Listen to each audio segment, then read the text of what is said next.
There are three big, sweeping, maybe even game-defining changes coming to Civilization VII. The first, arguably the least significant, is already in action. The idea of reshaping civilizations to be both more powerful and more specialized within their narrow band of expertise. Secondly, we have more insights into the quote-unquote dramatic changes to legacy paths and victory conditions in Civ 7, kind of a 2-for-1, or maybe a 1.5-for-1. And thirdly, the ability to play as one civilization continuously through the ages. So, with timecards down below, let's explore what we do know about the big three longer-term focuses for Civilization VII's rocky post-launch era. So, sit back, relax, let's kick it off with number one, which was directly addressed inside of the 1.3.0 patch notes. In the Aksum Civ update, buried in the dev note, they say that Aksum's changes are a good example of our new approach of giving stronger bonuses on narrower effects. And that really speaks exactly to what I was talking about in the introduction. Even though I've already made one video about it slightly before it came out, let's use the November 1.3.0 update as just a brief example of how this kind of design philosophy may play out. There were about 12 civilizations that were touched in their another sweeping balance pass. For me, the particular ones to note were probably Egypt, Hawaii, Songhai, and Spain. Now, there were other changes, certainly. Aksum, right, Persia, both sort of good examples of civilizations that are slightly better at what they do best. But I think that these other ones really take the cake. Egypt received big buffs, with desert and river focuses increased. Wonders built on desert tiles, and now districts and improvements built along any river also give much better yield. Hawaii leaned into the broader theme of course, pirates and oceans and new ocean resources, harbor districts, etc., by allowing Hawaii to make the most of ocean tiles. These have been buffed, workable at +1 food and +2 gold. Their marine terrain still generates its +25 off-culture effect, similar to what it used to, but now just marine, and it has +1 happiness. Also, their improvement interacts with fishing boats, not farms. So, a greater focus on the coast, and much greater focus on what they do best. Similarly here with Songhai and Spain. Songhai, right, big buffs to its navigable rivers and its homeland treasure focus. Its unique ability gives production, not gold. Brilliant. And it applies in cities on navigable rivers for each resource assigned. There's greater movement over rivers more broadly, and a variety of ways to make gold, or production, from trade and desert plains with gold buildings. Finally, Spain received actually sort of a facelift almost, right? It's now an economic militarist, not an expansionist militarist, and generally here there was a big balance pass in favor of exploration and the conquering of distant lands, something that Spain in this era, spoiler alert for history, happened to be pretty good at. Their unique ability, in particular, is miles better in my view. Now, not just making it so that towns are slightly cheaper to convert, but actually giving benefits across the board, with greater scaling of benefit from distant lands. Again, leaning into the theme. Oh, and how could I forget? Pirates, by the way. Here, of course, we see one brand new fire-bearded leader, as well as the Republic of Pirates civilization. Included in the broader DLC, we also saw the introduction of Tonga, an Antiquity Age Civ, as well as some extra wonders to add a little bit of extra flair, but really the introduction of piracy more broadly, right? The ability to fight at sea without being at war. And the Republic of Pirates, alongside their brilliant leader, the combo leans into this really exceptionally as well. If you look right out at the lengths of their culture, unlocks, and of course, the very cheap and arguably most annoying sort of midgy-like unit, the sloop of all time, we finally have true piracy in Civilization VII. Alongside the harbor and the upgrades to naval combat, right, two different types of ship, sort of light ones and heavy ones, both naval gameplay and ships in Civilization VII are leaning into this broader argument that I'm making here in part 1, that Firaxis are trying to make the Civs more specialized, more focused, and I very much like that, and I'd like to see it continue. The ships and the broader changes to gameplay here are just the icing on the cake. If you'd prefer to take your ships to the stars in a much larger world, then look no further than Foundation Galactic Frontier. A brand new space strategy RPG adapted from Asimov's Foundation universe of novels and the hit TV show.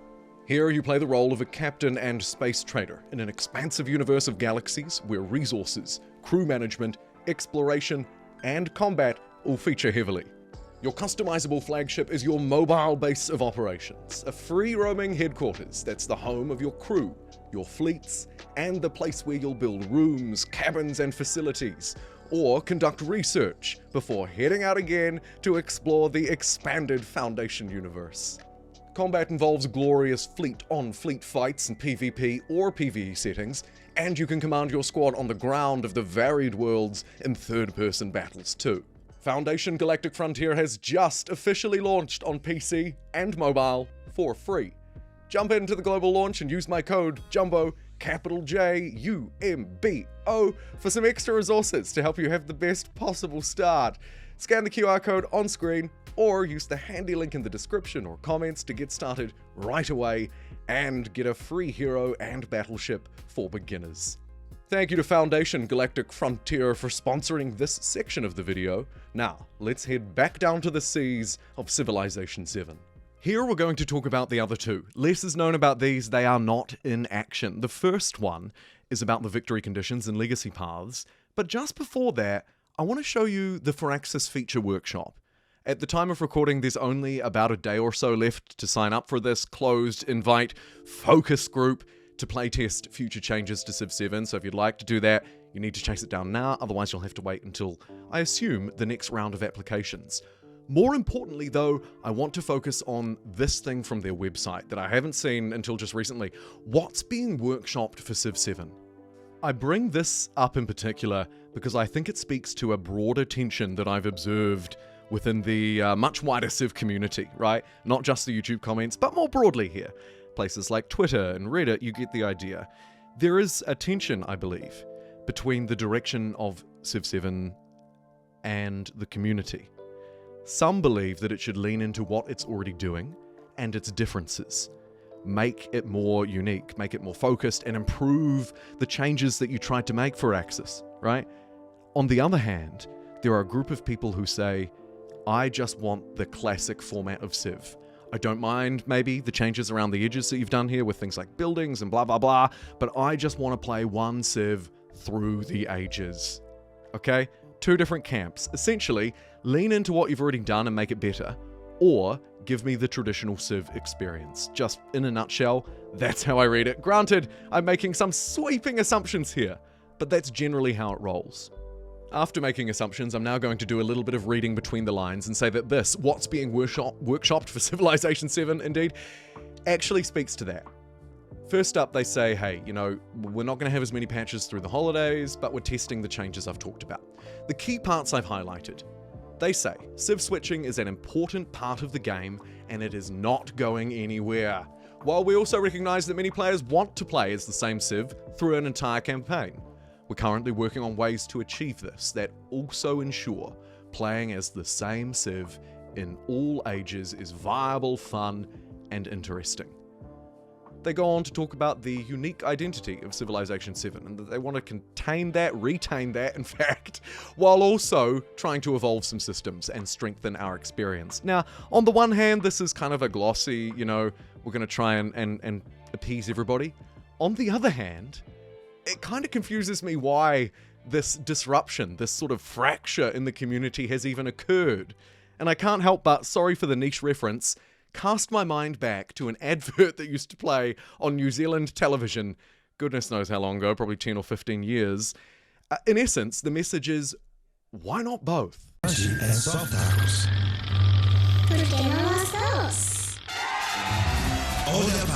And with taco references out of the way, let's focus in on the big stuff. They've been talking about how they've been collecting feedback, and they know that we, the community, are eager to focus on the big picture, right? Big changes rather than incremental ones.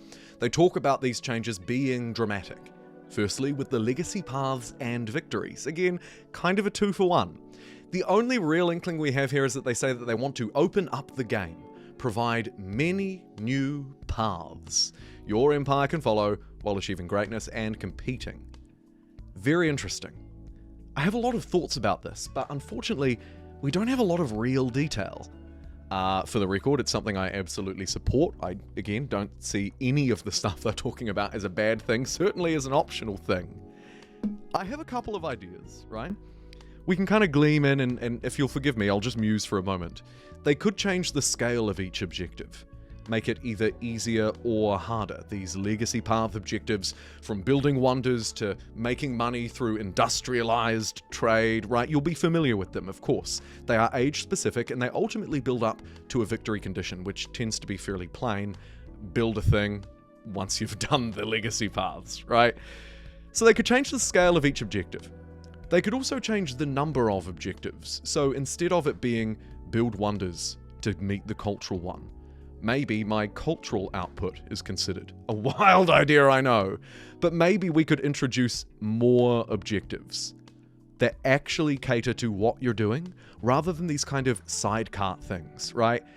Okay, sure, I can build up my culture, or I can use production to build wonders. How is that actually a cultural objective? Well, on the one hand, it's very clear that it is, but on the other, it's not that direct.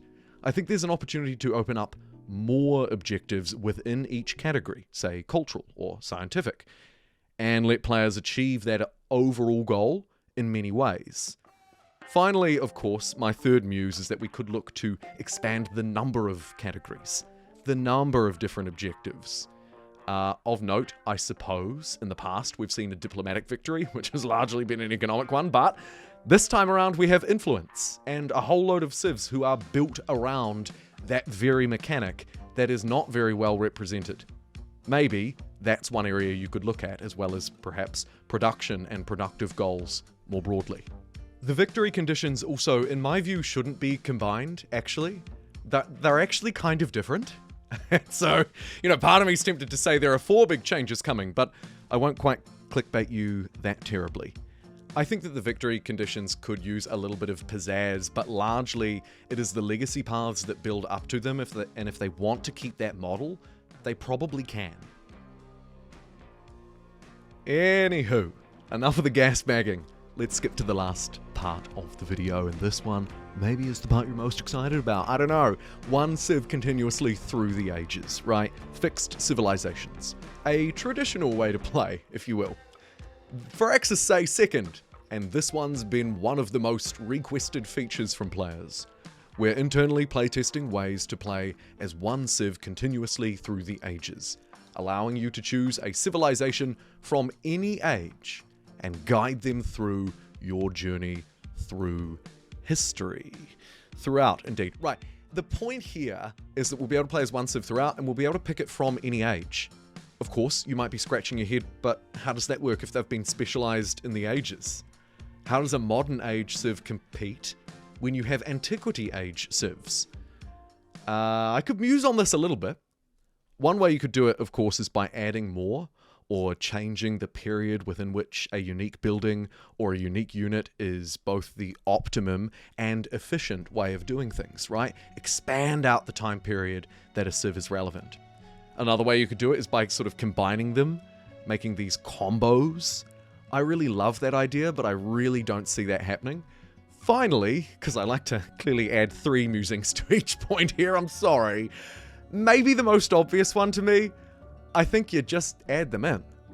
I mean, we've always had civ games where civilizations have been better during certain periods because that's when their, mostly unit, is actually effective, right? This seems virtually no different to the way it used to be. Maybe I'm oversimplifying things here, but I am not a game developer as well, it's important to add. But I don't see any real issue with just using the traditional format and mechanically fitting that in. Basically, just use the civs you've already got, the mechanics they already have, and slot it into a full civ time period game, right? I don't know. I'm sure you'll let me know how foolish these ideas are in the comments down below. And I think that'll just about wrap up Civilization 7 for today. Thanks again to Foundation Galactic Frontier for providing us with the exclusive code Jumbo to get stuck into the immersive Foundation universe. You can check it out using the QR code on screen or the links below. Thank you for watching. I'll see you next time.